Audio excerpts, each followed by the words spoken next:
Hola, ¿qué tal? ¿Cómo están? Mi nombre es Daniel Verde y este es el canal Psicoterapia Virtual. Bueno, continuamos una saga de adolescencia. En esta oportunidad vamos a conversar sobre adolescencia y familia, una relación que no es sin conflictos, justamente. Bueno, vemos la presentación y empezamos con el video.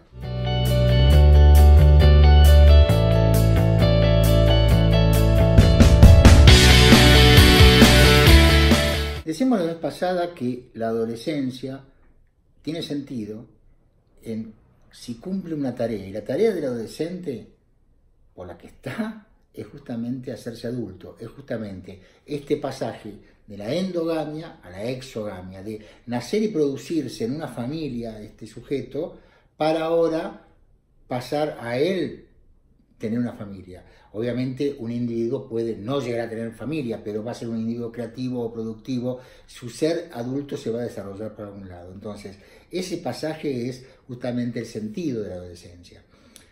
Si este es el sentido, y si uno toma, por ejemplo, las relaciones familiares cuando los chicos son infantes, desde el nacimiento hasta los 5 años, o en la segunda infancia, entre los 6 y los 12 años, puede haber algún que otro conflicto, pero quizás son más cuestiones del desarrollo y de la crianza y de la educación.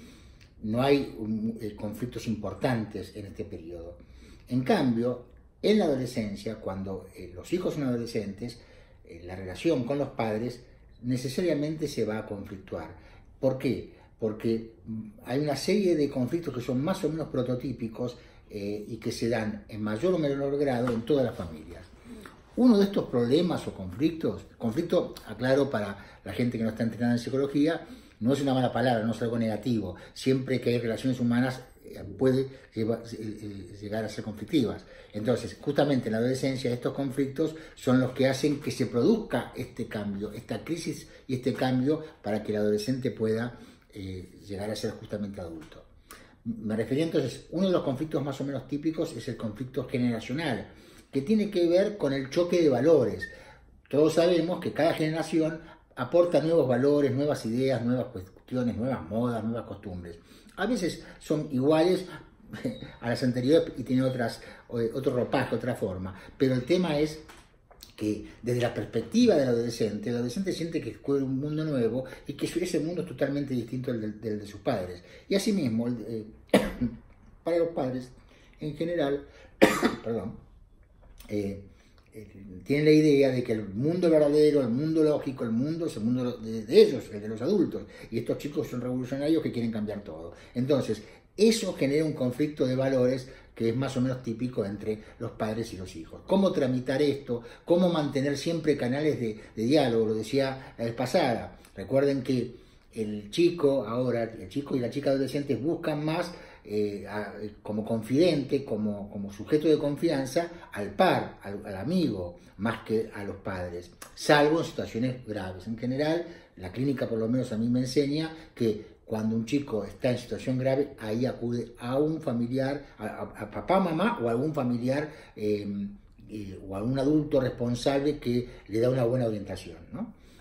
Pero en las cosas de la vida cotidiana, la primera referencia es su propio amigo. Entonces, eso también hay que acostumbrarse. Entonces, el conflicto generacional es un conflicto importante que hay que saber tramitar. Otro conflicto tiene que ver con el manejo del espacio y del tiempo. Por más que se vive en un palacio, cosa que no ocurre en la mayoría de los casos, cómo tramitar y cómo manejar el uso del espacio y del tiempo al interior de una familia, al interior de una casa, el baño, las habitaciones, los espacios comunes, esto no es sin conflicto, es decir, siempre genera rispideces y demás, porque ahí empieza a ponerse, y tiene vínculo con otro conflicto, que es el tema del poder, el tema del dominio. Hasta la segunda infancia, más o menos, los ritmos de la casa los pautaban los padres. Los pautaban, no sé, cuándo te bañás, cuándo se come, cuándo se ve tele, cuándo hay que hacer las tareas. Podía haber algún problemita, pero en general esto sale de la pauta de los padres. En cambio, en la adolescencia, acá empieza el chico a querer imponer su voluntad y choca con la voluntad de los padres. Y la típica reproche, no, en esta casa mando yo, el día que te independices haz lo que quieras, etcétera, etcétera.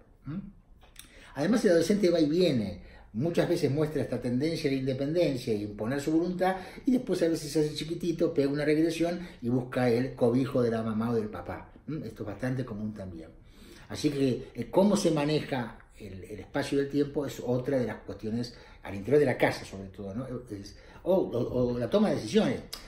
Hasta hace 30 o 40 años atrás, cuando la familia era mucho más vertical y lo que decía el padre era palabra santa y se obedecía, ahí no es que no existiera el conflicto, pero por lo menos se taponaba, no cabía, no se podían expresar los deseos de los jóvenes. Ahora las familias son mucho más democráticas, mucho más horizontales, llegan a acuerdos y bueno, ¿dónde vamos a veranear? ¿Qué hacemos el fin de semana? Bueno, eso también implica una serie de conflictos. Otra cuestión muy importante que entra en materia conflictiva es el tema de la sexualidad. Es decir, hasta los 11, 12, 13 años, hasta la pubertad, en la familia los hijos son niños. No es que no tienen sexualidad, por supuesto que hay sexualidad infantil, esto el psicoanálisis lo ha investigado y lo ha desarrollado mucho, pero las conductas sexuales no son tan manifiestas, son más latentes. En cambio, con todo el tsunami y el terremoto que aparece en la pubertad, tanto en las pulsiones eróticas como en las pulsiones agresivas, ahí aparece en forma muy fuerte y contundente el tema de la sexualidad. Y el tema de la sexualidad pega, como el billar, ¿no? Pega en varias bandas. Por un lado, hace que ver que este niño, esta niña, ya no son niños y niñas, son jóvenes adolescentes, con sexualidad adulta, con cuerpos cada vez más parecidos a los de un adulto. Esto es muy importante, por más que sean menores psicológicamente, desde el punto de vista del desarrollo corporal y de las actitudes sexuales, esto es bien fuerte. Y a eso se tiene que adaptar tanto el joven como la joven, como también los padres, porque los padres ven que estos niños ya no son niños, sino son jóvenes y son ahora sujetos sexuados muy, digamos, con la sexualidad adulta a flor de piel.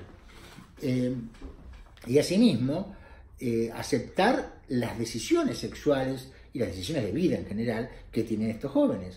¿Cuántas veces, esto lo habrán escuchado, que a la mamá o al papá no le gusta el noviecito o la noviecita, o el chico que sale, o si salen con esta o con el otro, o si la chica o el chico tienen tendencias homosexuales? Bueno, digamos, la vida sexual y los rumbos que va tomando cada uno de los hijos es una materia de preocupación de los padres, desde los más represivos y anticuados hasta los más progres, porque el progre le quiere manejar la vida, le quiere manejar el deseo al hijo, y justamente si algo tiene el deseo que no se puede manejar ni siquiera a veces por el propio sujeto. Entonces esa es otra materia de colisión.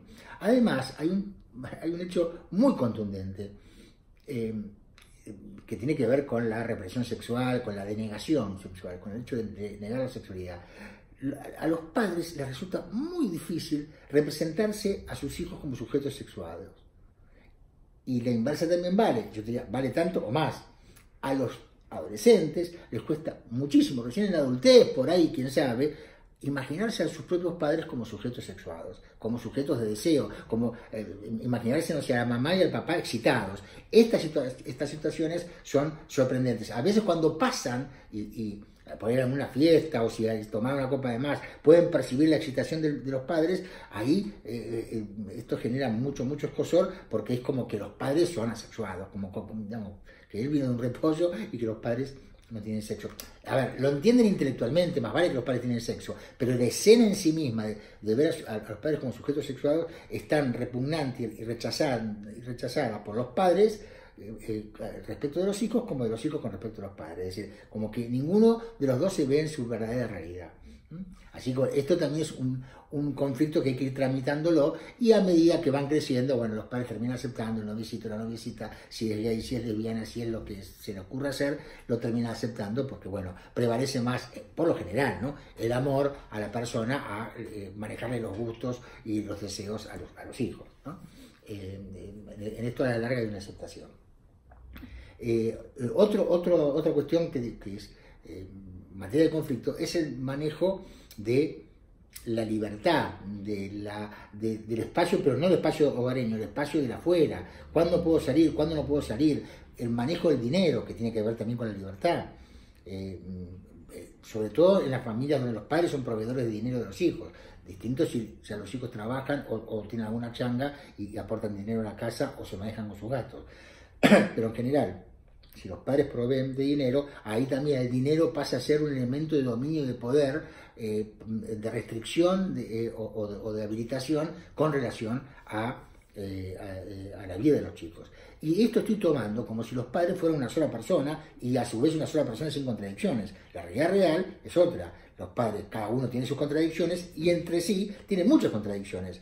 No digo nada nuevo, sí, los invito a que se imaginen, no sé, la madre que es más permisiva, el padre más represivo, o al revés, el padre le da plata por izquierda al hijo o a la hija y la madre está en desacuerdo. Bueno, estas cosas también entran dentro de los conflictos de valores de los padres. Ni hablar si esto a su vez se da en parejas que están, o en familias que están separadas los padres y tienen que adecuarse a nuevas a maridos y parejas de sus respectivos. Bueno, todo esto genera un conflicto y un ruido bastante importante, que a la larga se soluciona con el fin de la tarea de docente, que es justamente la adultez, y lograr que estos jóvenes ahora sean jóvenes adultos y mañana también sean padres y tengan la responsabilidad de conducir un hogar, criar hijos, tener la autoridad paterna y materna y al mismo tiempo la autoridad formadora. Esto con el tiempo se ocurre. Lo mismo con relación al dinero. Cuando el chico empieza a proveerse él mismo el dinero a través del trabajo, esto empieza a solucionarse y así sucesivamente. Entonces, bueno, con relación a la relación familia y adolescente y familia, estos tópicos serían los más importantes. Conflictos de espacio y tiempo, conflictos generacional de valores, conflictos con respecto a la sexualidad y conflictos con relación a la toma de decisiones y a la libertad. Cuando esto se empieza a solucionar, ya estamos en un chico que ya no es tan chico y es un joven adulto. Bueno, vamos a dejar acá y vamos a darle paso en la semana próxima a otro tema muy importante que sería adolescencia y sexualidad. Nos vemos en la próxima.